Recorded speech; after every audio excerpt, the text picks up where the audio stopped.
সবাই উঠে যাইতেছে, মাত্র বাজে 10টা, 10:15 বাজে। আর কি বয়ান শুনবেন না আপনারা?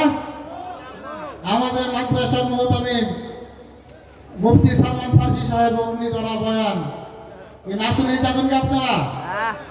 ওনার বয়ান ভালো লাগে নাই? আজকে জুমার সময় বয়ান শুনছেন, কি শুনবেন? ইনশাআল্লাহ আমরা মুফতি সালমান ফার্সি সাহেবের বয়ান শুনবো। এর ভিতরে আমি 2-4টা কথা বলবো আমাদের মাদ্রাসা সম্পর্কে।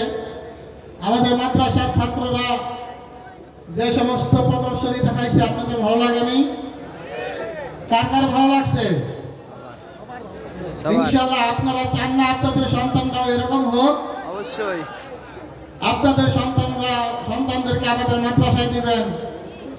আমাদের মাদ্রাসার উস্তাদ যারা আছেন ওনারাও আপনাদের সন্তানদেরকে ইনশাআল্লাহ এরকম সুন্দর সুন্দর উপহার দিবেন। পরিশ্রম করে ওনারা শিক্ষা দান করবেন।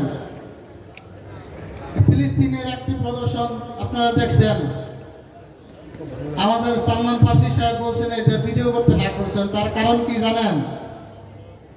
এই সামান্য একটা অভিনয়, একটা নাটক, এই সামান্য একটা অভিনয় দেখে সারা বিশ্বে এটা নিয়ে তাদের যারা ইসলাম বিরোধী আছে, ইহুদি নাস্তিক যারা আছে, তাদের মনের ভিতরে ভয় ঢুকে যায়।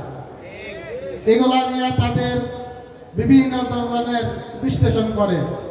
আমাদের পার্শ্ববর্তী দেশ আপনারা ইতিমধ্যে মনে জানেন, যশোরে এরকম একটি প্রদর্শনী হয়েছিল।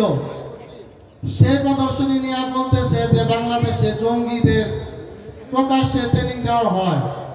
কি আপনারা শুনেন নাই? ইসলামের, আমার মনে হয় ইসলামের জন্য যারা প্রকৃত ইসলাম তারাই জঙ্গি, আর জঙ্গি না হলে প্রকৃত ইসলাম হওয়া যায় না। অতএব আমরা মুসলমান, আমাদের এই সামান্য নাটক দেখে যেহেতু ভারত হিন্দুত্ববাদী যারা আছে তাদের মনের ভিতরে ভয় ঢুকে গেছে। আমাদের মুসলমান আমরা যখন নাকি নারায়ে তাকবীর স্লোগান দিয়ে সামনের দিকে এগোবো, তখন তাদের ওই ধুতি পরার সময়ও তারা পাবে না ইনশাআল্লাহ। অতএব আমাদের সন্তানদেরকে আমরা মাদ্রাসায় ভর্তি করব। আপনারা আপনাদের সন্তানদেরকে মাদ্রাসায় দিবেন, তাদেরকে মানুষের মতো মানুষ করা হবে। স্কুল কলেজে তো ভর্তি করবেনই। প্রথম ধাপ আমাদের মাদ্রাসায় নুরানি শিক্ষা দেওয়া হয়। একটা সন্তানকে যদি আপনি মাদ্রাসায় নাজেরা নুরানি শিক্ষা দেন, তারা প্রাথমিক শিক্ষাটা মাদ্রাসা থেকে শিক্ষা পেলে আপনার সন্তান, আমাদের সন্তান কখনো নাস্তিক হবে না। অতএব আপনাদের কাছে অনুরোধ করবো, আপনাদের সন্তানকে, আমাদের বাদাল এলাকায় অনেক মাদ্রাসা আছে, প্রত্যেকটি মাদ্রাসায় অন্তত প্রাথমিক শিক্ষাটা আপনারা দিয়ে যাবেন ইনশাআল্লাহ। আর আমাদের মাদ্রাসার ভর্তিক্রম কার্যক্রম বন্ধ ছিল, এই জানুয়ারি মাসে ইনশাআল্লাহ আমরা ভর্তি কার্যক্রম চালু করব। আমাদের মাদ্রাসার জায়গা সংকলন হচ্ছে না, আপনারা দোয়া করবেন আমরা যেন এই মাদ্রাসার আরও ভবন করতে পারি, জায়গা সংকলন আছে, জায়গা বাড়াতে পারি, আপনাদের সন্তানদেরকে আপনারা আমাদের দিনই শিক্ষা দিতে পারি।